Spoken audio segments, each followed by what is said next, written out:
क्या आप भी लंबे समय से अपनी खांसी को इग्नोर कर रहे हैं या कोई कफ सिरप लेकर कुछ दिनों बाद फिर से खांसी आ जाती है? अगर खांसी 2 से 3 हफ्तों से ज्यादा समय तक रहे तो यह टीबी का संकेत हो सकता है।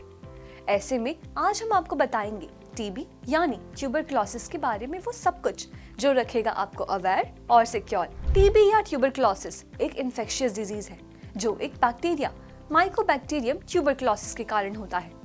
ये प्राइमरीली लंग्स को प्रभावित करता है, पर साथ ही ये बॉडी के दूसरे पार्ट्स जैसे किडनी, ब्रेन और स्पाइन को भी प्रभावित कर सकता है। दुनिया भर में 2024 में तकरीबन 10.7 मिलियन लोग टीबी के शिकार बने और करीब 1.23 मिलियन लोगों की मौत हो गई। भारत टीबी के मामले में सबसे आगे है।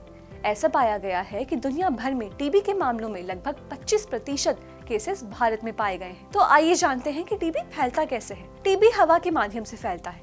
जब कोई संक्रमित व्यक्ति खांसता, छींकता या गाना गाता है तो उसमें मौजूद बैक्टीरिया हवा में फैलने लग जाता है। लोग इन बैक्टीरिया युक्त बूंदों में सांस लेते हैं, जिसके कारण इन्फेक्शन शरीर में एंटर कर जाता है। ये ध्यान रखना जरूरी है कि टीबी हाथ मिलाने, मिलकर खाने या किस करने की वजह से नहीं फैलता है। टीबी 2 प्रकार के होते हैं। पहला अव्यक्त या लैटेंट टीबी, जिसके बैक्टीरिया शरीर में तो होते हैं पर ये व्यक्ति को बीमार नहीं करते, ना ये दूसरे व्यक्ति में फैल सकते हैं। कई बार ये टीबी का एक्टिव रूप भी नहीं देता है। दूसरा है सक्रिय या एक्टिव टीबी, जिसमें बैक्टीरिया अपने शरीर में बढ़ने लगता है और साथ ही ये दूसरे व्यक्ति को भी इन्फेक्ट कर सकता है।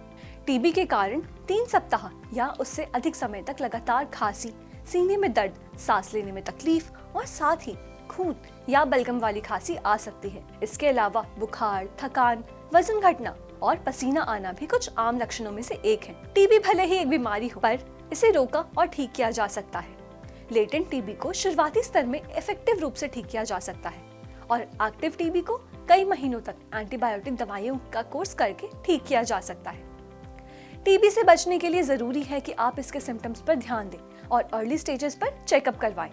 जल्द से जल्द ट्रीटमेंट शुरू करवाएं और अपनी सेहत का ध्यान रखें।